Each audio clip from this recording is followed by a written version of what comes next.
Filipenses capítulo 4, vamos ler a partir do versículo 19, a partir do versículo 19. O meu Deus, segundo as suas riquezas, suprirá todas as vossas necessidades em glória por Cristo Jesus. Ora, ao nosso Deus e Pai seja dado glória para todos sempre. Amém. Saudai a todos os santos em Cristo Jesus. Os irmãos que estão comigo vos saúdam. Verso 22.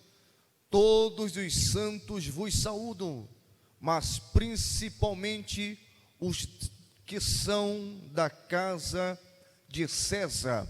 Repita após mim: todos os santos vos saúdam. Dá para fazer melhor. Repita após mim: todos os santos vos saúdam. Mas principalmente os que são da casa de César. Diga comigo o tema desta reflexão para esse primeiro encontro discipulado. Diga comigo: os santos que estão na casa de César. Podeis assentar, meus irmãos, em nome de Jesus de Nazaré. Aleluia. Glória seja dado ao nome do Senhor Jesus Cristo. Amados e queridos irmãos, eu quero trazer uma reflexão para os irmãos que estão aqui sobre esse versículo que está no último capítulo de Filipenses, capítulo 4, versículo 22. Paulo diz assim: todos os santos vos saúdam, mas principalmente os que são da casa de César. Para que você possa me entender aonde eu quero chegar lendo esse versículo, eu quero apenas vos lembrar que a carta aos Filipenses, Paulo escreveu ela em meio a prisões, estando preso, algemado.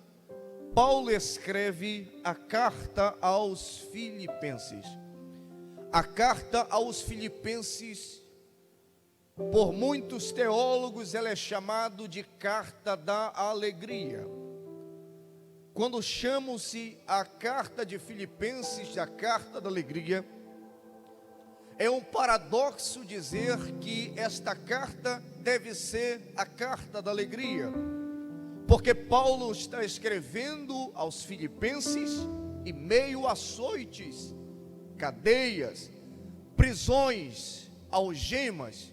Como pode uma carta ser chamada de carta de alegria, se todos os motivos que se tem para se escrever elas são motivo de tristeza, são motivo de dor, motivo de angústia, motivo de estar depressivo?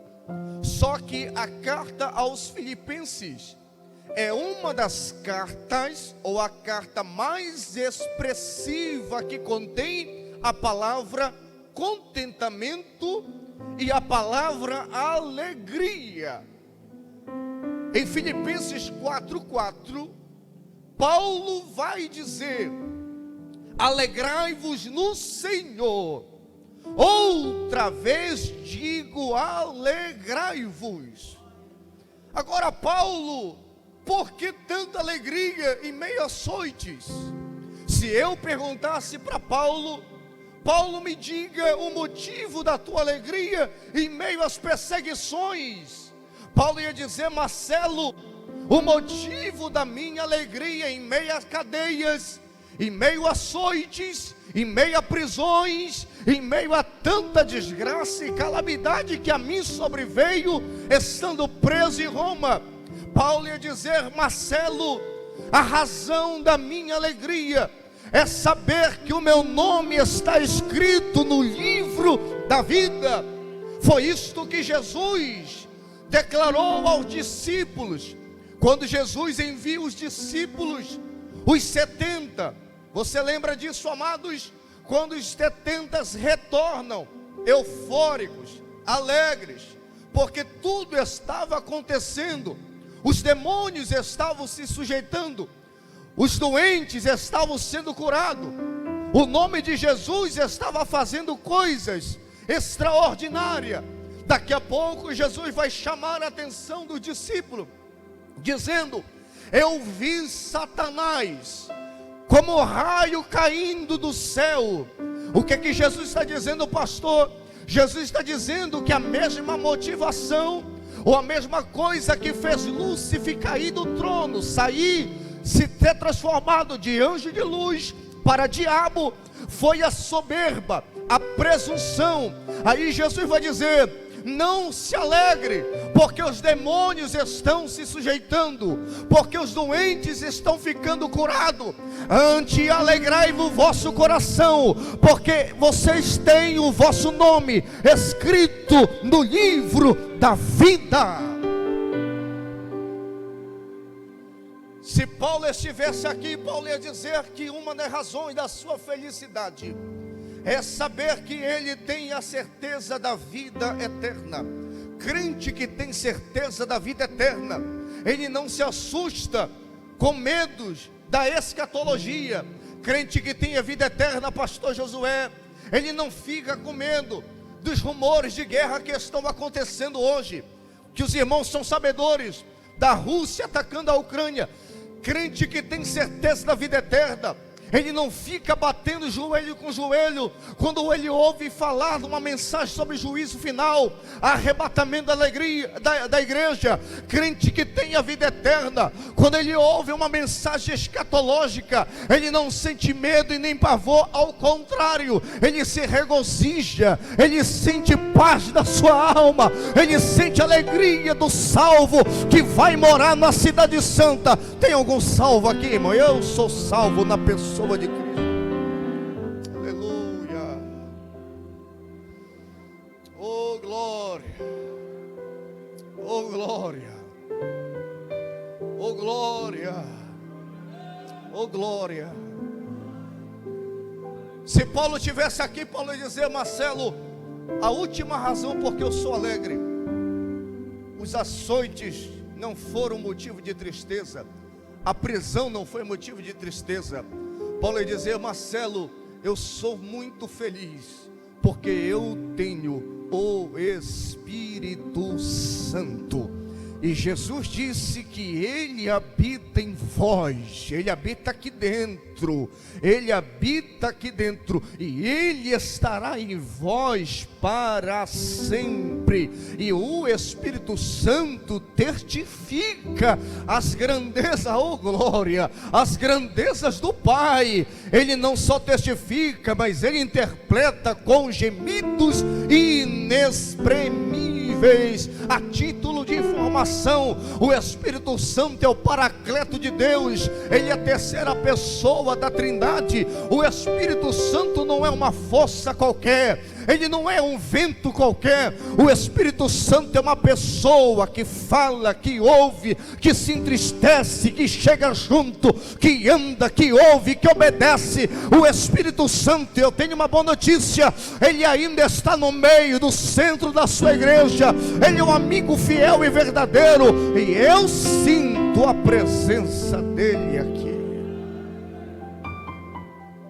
Aleluia. Quem pode sentir a presença dele?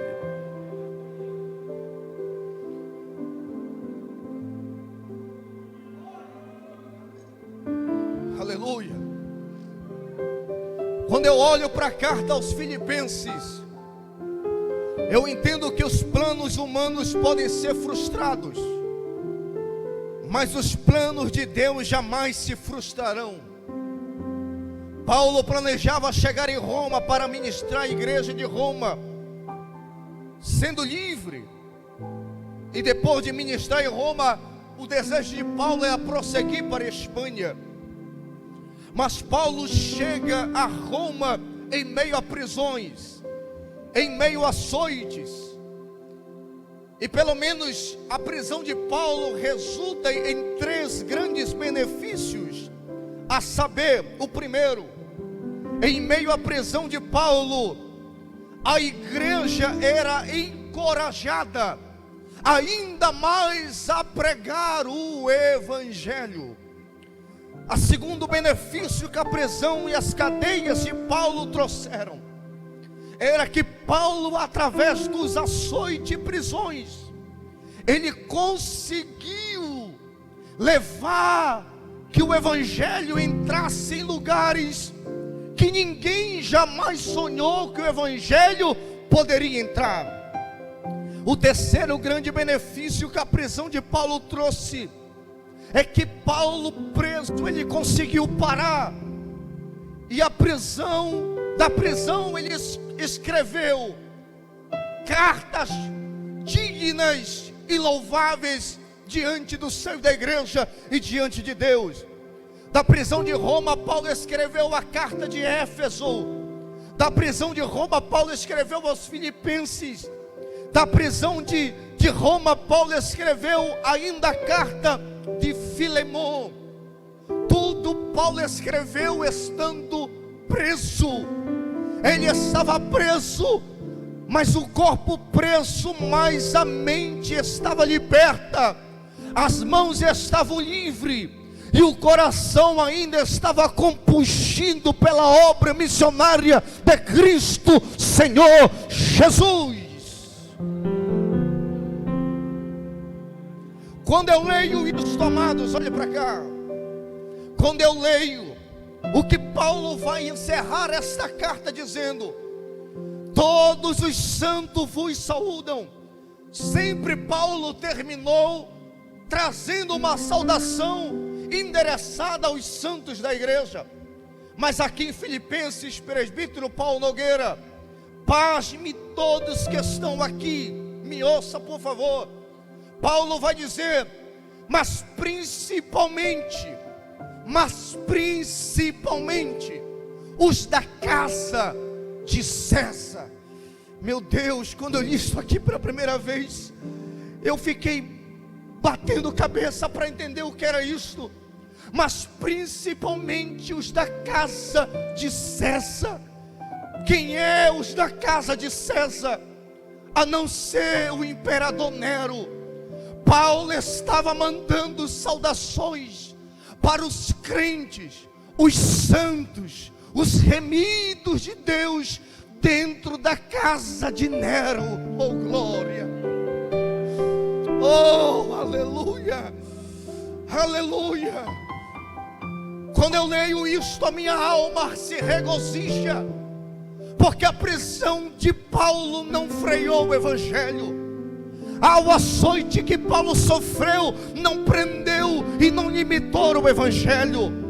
Paulo, estando preso pela guarda pretoriana, a guarda do escalão mais top de Roma, a guarda que pertencia ao clero superior, liderado por um homem tirano chamado Nero. Paulo, em meio às prisões, ele pregava para a casa de Nero. Pastor, o senhor está dizendo o que com isto? Eu estou dizendo que dentro da casa de Nero haviam criadas, serventes, mordomos, copeiros, governadores, e este pessoal se rendeu aos pés do Nazareno Jesus pelo poder do evangelho. Quem está entendendo isso aqui, amados? Em primeiro lugar, quando Paulo diz: saúda os santos, mas principalmente os da casa de César. Em primeiro lugar, eu quero trazer para vocês o que eu recebi de Deus desse texto. Paulo está dizendo com isso, em primeiro lugar, que não é o lugar que faz o homem. Diga comigo: não é o lugar que faz o homem, mas é o homem que faz o lugar. Não é o lugar que faz o homem, mas é o homem que faz o lugar. Paulo está preso. A guarda pretoriana, se você buscar na história, era cerca de 16 mil soldados. Mas todas as vezes que Paulo se apresentava aos tribunais, Paulo fazia questão daquele momento ser um momento oportuno para que o evangelho fosse pregado, para que o evangelho fosse anunciado. Paulo, meio às cadeias, ele não se continha, e muitas das vezes ele declarou dizendo: eu estive preso, mas a palavra de Cristo na minha boca não teve presa não. A palavra de Cristo nos meus lábios esteve solta. Ela tinha liberdade para entrar e entrou.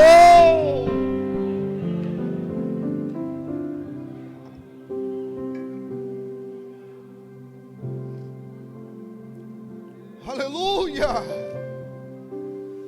Paulo não estava livre como planejava. Mesmo preso, porém, entendeu que o plano de Deus estava em curso. Por isso, Paulo sempre compreendeu que ele era um embaixador em cadeias. Ele era um prisioneiro de Cristo. Ele transformou a sua prisão em um campo missionário. Escute isto: Paulo transformou a sua prisão em um campo missionário. Ei, amado, faça desta crise o seu campo missionário. Faça da sua casa o seu campo missionário. Faça desta rua o seu campo missionário. Vamos fazer de breves o nosso campo missionário. Quem crê, levante a mão e glorifique a Deus. Aleluia. Eu sinto a graça dele aqui derramada sobre mim e sobre ti. Oh, glória. Não é o lugar que faz o homem, mas o homem que faz o lugar. Paulo algemado em Roma, os soldados trocavam de turno pelo menos 3 vezes. Eu posso conjecturar aqui. Cada momento que os soldados guardavam, trocavam de turno. Sabe quantos anos Paulo passou preso em Roma? Hein? 2 anos. 2 anos preso, mas pregando o evangelho. Aleluia. Preso, mas pregando o evangelho. Os soldados mudavam de turno, e quando entrava uma turma nova, Paulo pregava o evangelho. E ele próprio escreve dizendo: prega o evangelho a tempo e fora de tempo. O que é pregar o evangelho a tempo e fora de tempo, pastor? Eu não estou bem hoje, não interessa, prega o evangelho. Eu amanheci para baixo hoje, pastor, não interessa, prega o evangelho. Pastor, eu amanheci hoje meio moído, não interessa, prega o evangelho. Deus te chamou para pregar o evangelho. A palavra de Deus habita em vós. Pregue o evangelho.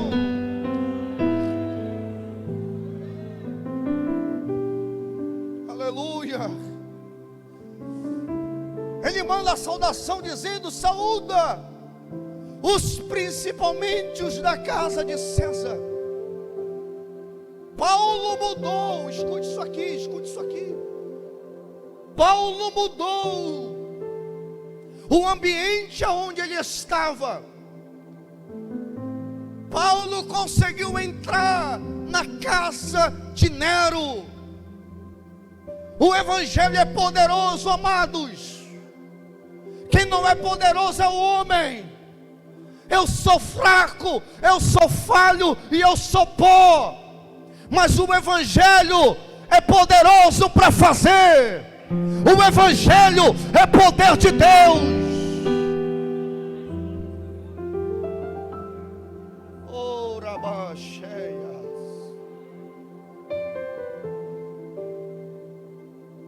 Oh, glória. Paulo conseguiu que o evangelho chegasse nos lugares mais de difícil acesso. E é sobre isso que eu quero também trazer para você. Que em segundo lugar, Nenhum lugar ou pessoa está fora do alcance da graça de Deus. Nenhum lugar ou pessoa está fora do alcance da graça de Deus. Quando você lê Isaías 41, eu sei que aquilo ali é destinado ao povo de Israel, mas Deus falou uma coisa fantástica em Isaías 41: eu te chamei dos lugares mais remotos, dos confins da terra, eu te chamei.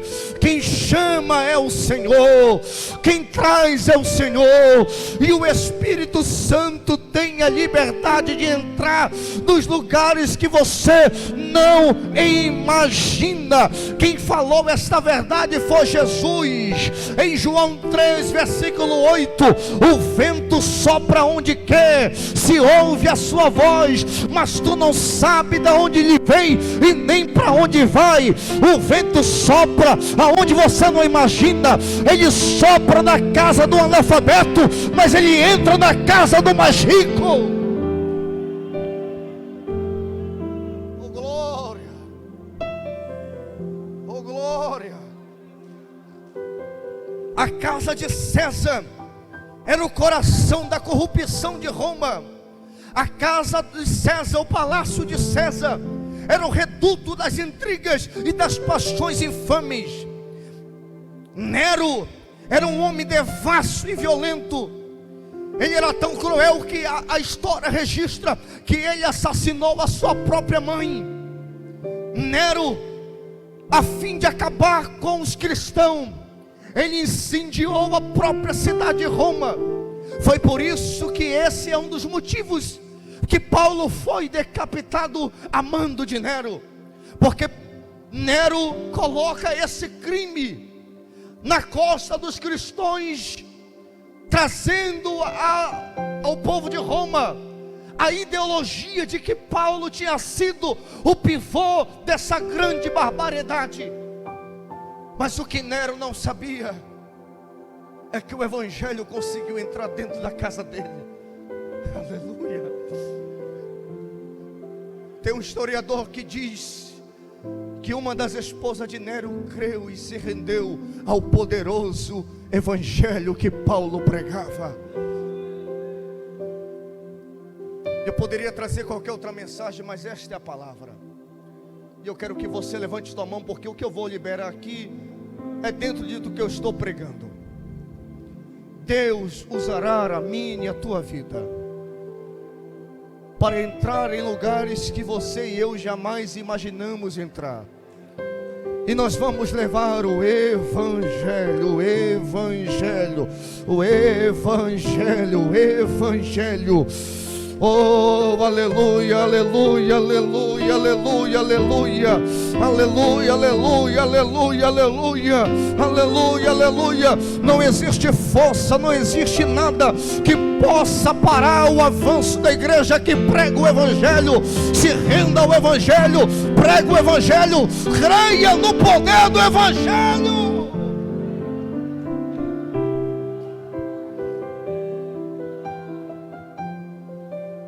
Aleluia, aleluia, aleluia.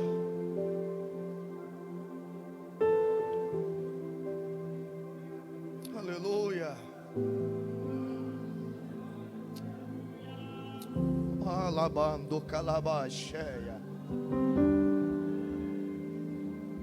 O Evangelho tem poder de entrar onde você não imagina. Tem uma história de um missionário por nome Seu João. Seu João estava numa conferência de missões no Amazonas. E lá no Amazonas, na conferência de missões, foi proposto um desafio: que vários lugares existiam no coração da Amazônia que não conheciam Cristo. Seu João não tinha curso de teologia, não tinha nada. Comprou passagem com o dinheiro que tinha, foi bater nesse endereço. O barco ia até uma certa parte, da certa parte para lá, Era 7 dias caminhando mata dentro. Todas as agências de missões fizeram um levantamento e descobriram que nessas 4 aldeias não havia uma presença física de missionário e de nenhuma igreja evangélica. Mandaram um missionário ir lá averiguar. Quando o missionário chega lá, o missionário mesmo, de credencial, pastor, com uma cobertura de uma igreja, botas para caminhar, GPS na mão, chega lá, ele viu um movimento estranho, pessoas limpando o terreiro lá, organizando bancos de madeira. Aí ele imaginou, disse, então acho que vai ter algum culto aqui.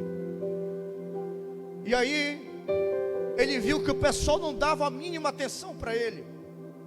Daqui a pouco ele conseguiu despertar a atenção de um indígena. Ele disse assim: vocês conhecem, vocês são de que igreja? Aí ele perguntou: que igreja? Vocês são crentes? Sim, somos crentes. Mas quem é o pastor de vocês? Nós não temos um pastor. Mas quem pregou para vocês? Ah, quem falou de Jesus? Foi o missionário Seu João. Foi o Seu João. E aonde é que ele mora? Foram ver onde morava, numa choupana. E aí o missionário entrou lá e viu um velho sentado numa cadeira, que com muita dificuldade fazia força para enxergar os versículos da Bíblia. Quando ele viu aquilo, ele disse: Seu João, não se assuste, eu sou missionário vindo dali. Aí disse: ô seu missionário, seja muito bem-vindo em minha casa. Aí ele lhe perguntou: seu João, como foi que o senhor veio parar aqui? E o seu João contou toda a história, que Deus tinha colocado no coração dele, que ele precisava ganhar aquelas 4 aldeias indígenas para Cristo. Daqui a pouco o missionário ficou olhando para o seu João e disse: seu João, quantos filhos o senhor tem? Ele disse: ô missionário, eu tenho 4 filhos, e a Maria, que é minha esposa. Aí o missionário olhou em volta, não tinha escola, não tinha posto de saúde, não tinha nada que viesse dar condições para o seu João estar ali. Aí o missionário foi mais fundo e disse: seu João, e essas crianças, os futuros dessas crianças, seu João, aqui não tem escola. Se um meninozinho desse adoecer, seu João, o que é que o senhor faz? Aí o seu João pegou o missionário, levou para o canto da parede e disse assim: seu missionário, eu vou lhe dizer uma coisa. Eu estou deixando para os meus filhos uma herança. Aí ele achou graça e disse: herança? Essa casa aqui não vale nada. E o seu João disse: eu estou deixando uma herança para os meus filhos, incorruptível. Porque os meus filhos viram o que Deus pode fazer na vida de um homem que crê e se predispôs a pregar o Evangelho. E o seu João conclui dizendo: seu missionário, eu estou aqui há 2 anos. Eu não recebo ajuda de igreja nenhuma, mas Deus nunca deixou faltar nada sobre a mesa. E nós já implantamos 5 igrejas aqui, Assembleia de Deus, para a glória e honra do nome de nosso Senhor Jesus Cristo. O Evangelho não está preso. O Evangelho é o poder de Deus e salvação para todo aquele que crê. Eu creio. Se você crê, levante a tua mão e glorifique ao Cristo poderoso.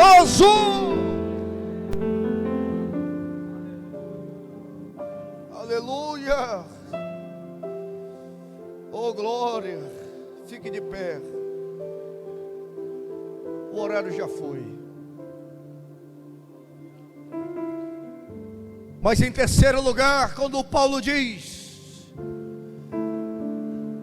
todos os santos vos saúdam, mas principalmente os que são da casa de César. Paulo está dizendo em terceiro lugar que não existem pessoas descartáveis para Deus. Na casa de Nero tinha eleitos do Senhor, que foram chamados pelo Evangelho, lavados no sangue do Cordeiro e transformados em nova criatura.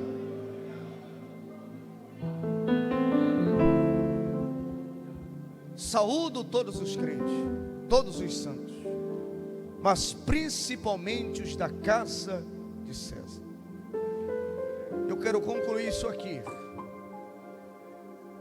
falando o que Paulo fez e que nós deixamos de fazer. O preconceito que existe com a missão, pastor Josué. Os preconceitos que existem com o discipulado. Eu falo isso não só porque eu sou secretário de missões, porque trabalho com missões, mas quando Jesus disse: ide por todo mundo, pregar o evangelho a toda criatura, Jesus está se referindo a quem, amados, aqui? Hein? A todos os salvos, todos aqueles que creram no evangelho. Sabe qual é o preconceito que missões está sofrendo? Que parece que evangelizar só está restrito a equipes, só quem recebe a mão sobre a cabeça. Aí, se eu não fui separado para uma equipe de missionário, eu não posso evangelizar. Que filosofia do inferno é esta?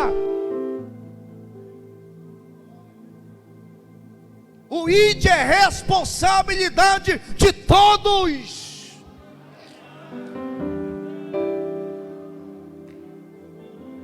Quer ver o segundo preconceito que discipulado está sofrendo? Jesus vai dizer: vinde após mim, e eu vos farei. Verbo fazer. Fazer dá trabalho. Fazer quer tempo. Fazer existe dedicação. Fazer leva horas. Sabe o que Jesus está dizendo? Que discípulo não nasce discípulo. Discípulo se trabalha. Aleluia. Discípulo se faz.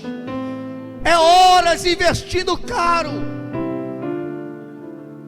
Mas tem gente emprestando a boca para o diabo, o coração para o diabo, dizendo: eu não vou ser discipulador de ninguém, porque eu não sou babá de marmanjo e de gente grande. Isso é filosofia do diabo. Porque a Bíblia diz: o forte tem que suportar o fraco, levai as cargas um dos outros. Isto só faz quem é discípulo de Jesus e tem a visão do reino de Deus.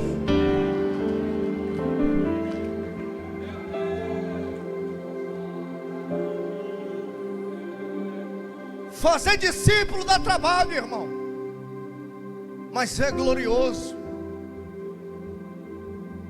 Sabe por que discipulado?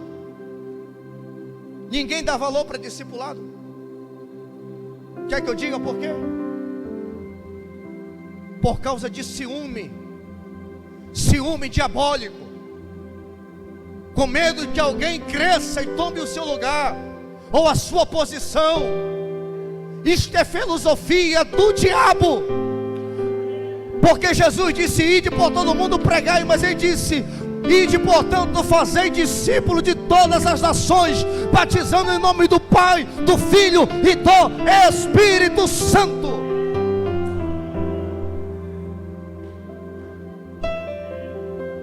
O Evangelho, ele desconstrói toda a nossa pompa. O Evangelho acaba com a gente. Quer ver como o Evangelho acaba com a gente? Nós somos tendenciosos à vaidade, e pela vaidade a gente quer os primeiros assentos. Jesus vai dizer: escolha os últimos lugares. O Evangelho acaba com a gente. Fora do Evangelho a gente briga para saber quem é o maior. Aí Jesus vai dizer que no reino o maior é aquele que é o menor.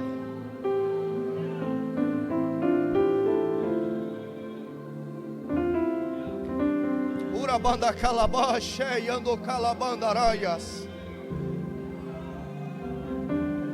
Urabanda calabandarabacheias. O Evangelho desconstrói desconstrói para quê, pastor? Para reconstruir de novo. Tira o que não presta para colocar o que presta. Oh glória. Quer ver um outro preconceito que missões e discipulado enfrenta?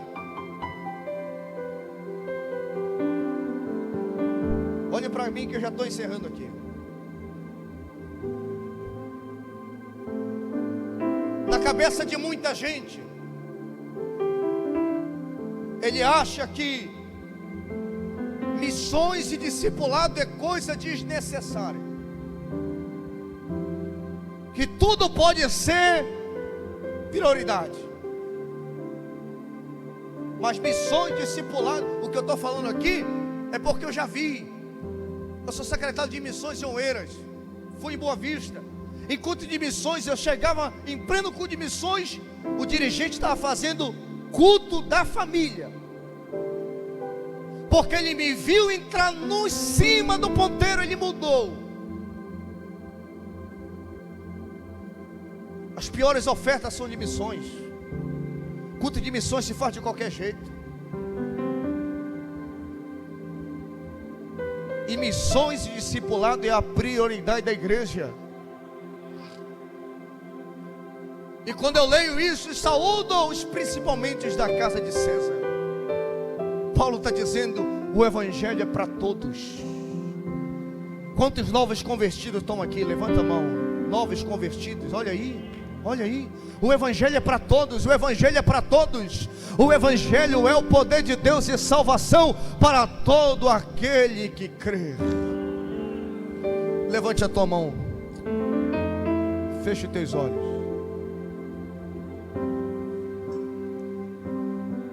Aleluia,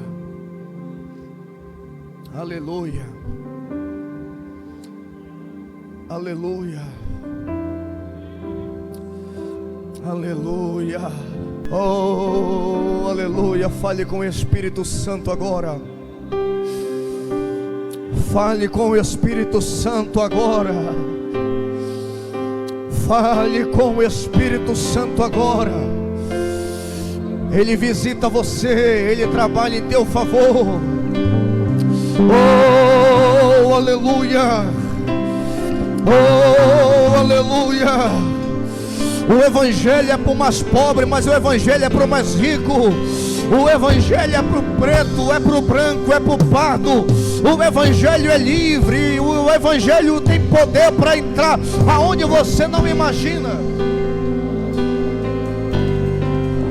Só rapidinho, já encerro aqui.